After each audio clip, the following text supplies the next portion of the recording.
வாய்ப்பிருக்கும் இடத்தை நோக்கி மக்கள் ஓடுவார்கள்.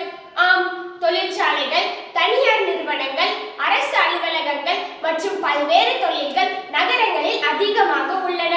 இதனால் நல்ல வருமானம் கிடைக்கும் என்ற நம்பிக்கையில் மக்கள் அனைவரும் நகரங்களை நோக்கி செல்கின்றனர். தொழிலை சிறப்பாக செய்ய நல்ல இடத்தை தேர்ந்தெடுக்க வேண்டும். இதனால் இளைஞர்கள் வேலை தேடி நகரங்களுக்கு செல்வதையும் நம்மால் காண முடிகிறது. இரண்டாவதாக, கல்வி வசதிகள். படிப்பறிவில்லாதவன் பாதி மனிதன் என்பது புதுமொழி. தரமான பள்ளிகள், கல்லூரிகள், பல்கலைக்கழகங்கள் மற்றும் தொழில்நுட்ப கல்வி நிறுவனங்கள் போன்றவை நகரங்களில் அதிகமாக உள்ளன. தங்கள் பிள்ளைகள் நல்ல கல்வி பெற வேண்டும் என்பதற்காக பல குடும்பங்கள் நகரங்களுக்கு செல்கின்றார்கள். மூன்றாவதாக, மருத்துவ வசதிகள். நவீன மருத்துவமனைகள், சிறந்த மருத்துவர்கள் மற்றும் அவசர சிகிச்சை வசதிகள் போன்றவை நகரங்களில் எளிதாக கிடைக்கின்றன. இதுவும் மக்களை நகரங்களை நோக்கி ஈர்க்கும் காரணங்களில் ஒன்றாக அமைகின்றது. மேலும் போக்குவரத்து, தகவல் தொடர்பு, வணிக வளாகங்கள், வங்கிகள், பொழுதுபோக்கு மையங்கள் போன்றவை நகரங்களில் அதிகமாக உள்ளன.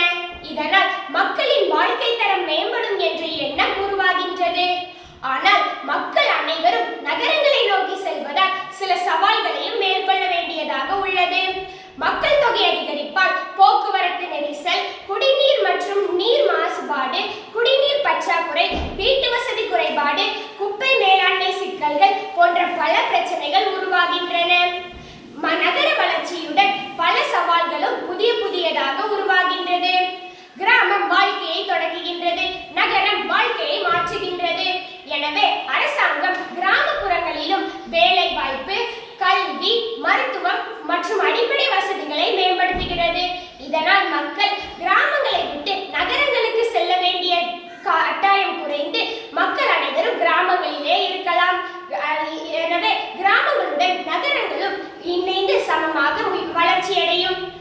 நகரங்கள் கட்டிடங்களால் வளரவில்லை, மக்களின் கனவுகளால் வளர்கின்றன. முடிவாக, கல்வி, மருத்துவம் மற்றும் பல்வேறு அடிப்படை வசதிகளே மக்கள் நகரங்களை நோக்கி செல்வதற்கான முக்கிய காரணம் என்பதை நாம் யாவரும் அறிந்து கொள்ளலாம். நகரத்துடன் கிராமமும் சமமாக இருந்தால் மட்டுமே ஒரு நாட்டின் ஒட்டுமொத்த முன்னேற்றம் சாத்தியமாகும் என்பதை நாம் அறிந்து கொள்ளலாம்.